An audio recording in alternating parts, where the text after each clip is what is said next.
The knocking came again. 3 sharp raps on the cheap motel door. Someone was out there. Someone who knew I was holed up inside. Someone who was angry. Okay, calm down. You've got this. Take a deep breath in. Hold it. Now let it out nice and slow. Better. Yeah, that's it. You're fine. No need to panic. You're alone in a dingy roadside motel room off a highway you don't recognize, staying awake after midnight while listening to unknown noises outside your door. What could possibly go wrong? I took another deep breath. I tried to remind myself that everything was fine. Just stay still and hopefully whatever is out there will eventually give up and go away. But the knocking came again. Sharp, insistent, angry. And after a few moments, I heard the sound of footsteps slowly coming closer to my door. That was the second sound. There was a third too, though. A whisper. Not from outside the room, but from somewhere inside. I recognized my own name being slowly hissed in my ear. Like the word had been waiting for me, anticipating my arrival, knowing that I would hear it. This was not how I planned on spending the night. In fact, I was certain that I wouldn't be spending any night here. The sign outside was my last resort. It was dark. Almost all the letters were burned out, but somehow I'd been able to make out enough to see that it said motel. The neon was broken and flickering and the innards buzzed incessantly. There was a man behind the counter when I drove up, pale and gaunt, and nervously fingering a pack of cigarettes. He stared at me, but didn't ask me why I was there or how I'd gotten so filthy and exhausted. He just slid a brass key across the counter with a faded red tag attached to it. Room 6. His eyes never left mine. No refunds, his lips said. I should have left. I should have kept driving into the darkness. I should have kept going until I found another gas station or a diner or a house with lights on anything. But I asked for a room, so I stayed.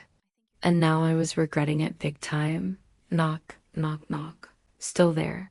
Footsteps still coming closer. I needed a plan. But first I needed to remember how I'd gotten here. I'd been on the road a long time.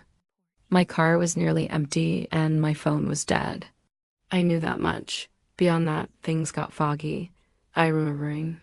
And a tunnel. And then nothing. But there was something else. Something about this place. Something that made the hairs on the back of my neck stand on end. A feeling that I'd seen this place before. A premonition that maybe I'd been meant to end up here. Knock, knock, knock. The footsteps stopped outside the door. The doorknob turned ever so slightly, and then the whispering started again. My name. It was my name. And it wasn't friendly. I hugged myself tightly, trying to summon whatever strength I could, trying to keep myself from screaming or crying, or making a sound. I couldn't bring myself to scream. I couldn't call out for help, so I stayed perfectly still. I strained to listen. I waited for whatever was out there to either break in or move away. It took a long time. I didn't know if it was minutes or hours, but eventually the scratching sounds outside the door grew faint. Then they disappeared. I think I fell asleep after that, sitting huddled in the corner. I woke up sometime later, and the sun was streaming through the window, painting the whole room gold. I thought I was safe. I thought whatever had been out there had left, but I was wrong. Because when I tried to get up, I saw something scrunched beneath the bed. Something that had been watching me, lying motionless until I woke up. A twisted gray tendril poked its head out from beneath the bed and twitched slowly. Then another one came out, and then another. They writhed around the room, slithered up the walls, and gathered at the door. I screamed and scrambled backwards, falling over my suitcase and knocking it open. A woman's perfume spilled out. Lavender and old books and dust, and then the door burst open. Those gray things poured into the room, hissing and coiling and snaking their way toward me.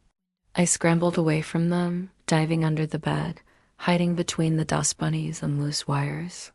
I cried out, tears mixing with dirt and sweat on my face. I don't remember how long I stayed there, shivering and terrified, thinking I'd soon be dragged out from beneath the bed and torn limb from limb.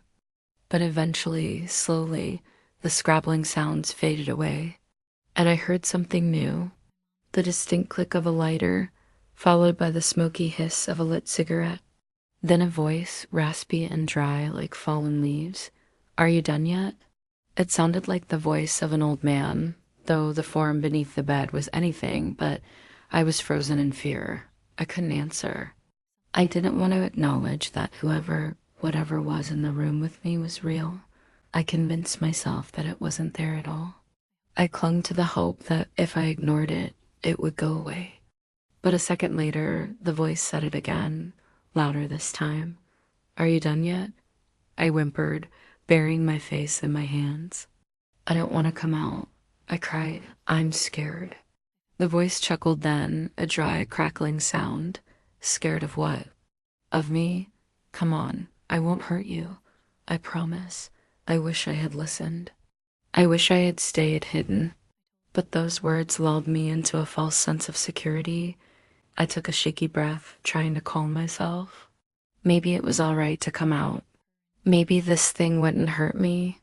It probably wouldn't tear me apart limb from limb or slither its way into my skin. Probably. I climbed out from beneath the bed, expecting to be met with grasping claws or coiling tentacles, but there was nothing there. Only the suitcase lying open, its contents scattered around me. I stared at it for a moment, half expecting the things to pop out from beneath its clothes. But they didn't, and slowly, hesitantly, I began to gather up my things, stuffing them back inside the case. The voice watched me in silence, and when I finally finished and zipped up the suitcase, it said, "So, you gonna stay or you gonna go?" "I'm sorry." "What?" I asked, startled. I hadn't realized that I'd spoken aloud. The voice chuckled again. "Stay or go? You can't stay here forever, you know?" "So, where are the restrooms?" I asked instead, hoping it wouldn't notice my sudden change of subject. Restrooms. It rattled off a series of numbers. "Turn right after room 32, and then it'll be the third door on the left." "Thanks." I called back over my shoulder as I walked toward the door. I should have known better than to trust it. It was only when I got to the end of the hall and turned the corner that I realized the voice had lied. There were no restrooms down this hall. There was no hall. All there was endless rows of numbered doors stretching into the distance. 31, 32, 33. Each one the same. Each one marked in the same brass lettering. 6. I felt a cold dread seep into my bones. I backed away from the doors, stumbling blindly back toward the room. I had to get out of here. I had to find the exit. I turned toward the far end of the hall, desperately searching for a sign or a person or a hint that this was just a dream. But there was nothing except for the doors. And the farther I walked, the more unsettling the silence became. Suddenly, a voice broke through the quiet. "Are you lost?" I whirled around, startled. There was no one there. I tried to call out, but my voice wouldn't come. I couldn't speak. I couldn't breathe. And then the voice said it again, louder this time. "Are you lost?" I wanted to run, but my legs wouldn't move. I wanted to scream, but no sound came out. I struggled to turn around, to face the direction of the voice. And when I finally did, I saw it. It was behind me the entire time. One of the doors had changed. Where moments ago there had been only blank brass, there was now a nameplate. It read Room 7. Beneath it, the number 7 glowed faintly, pulsing like a heartbeat. I tried to call out, but no words came out. I turned my head slowly, as if drawn by an invisible string, and stared at the door. It was beckoning me, inviting me in. And then I heard the voice say, "Why don't you come in?" And I didn't resist when the door opened by itself. I didn't struggle as I stepped inside. I didn't scream when the door closed behind me. All I could do was stare straight ahead at the dark outline of the window on the wall, framed by peeling wallpaper, waiting for the nails to start bending outward, waiting for the curtain to begin its slow, deliberate slide, waiting for the scratching sounds to begin again, waiting for whatever was inside to welcome me home.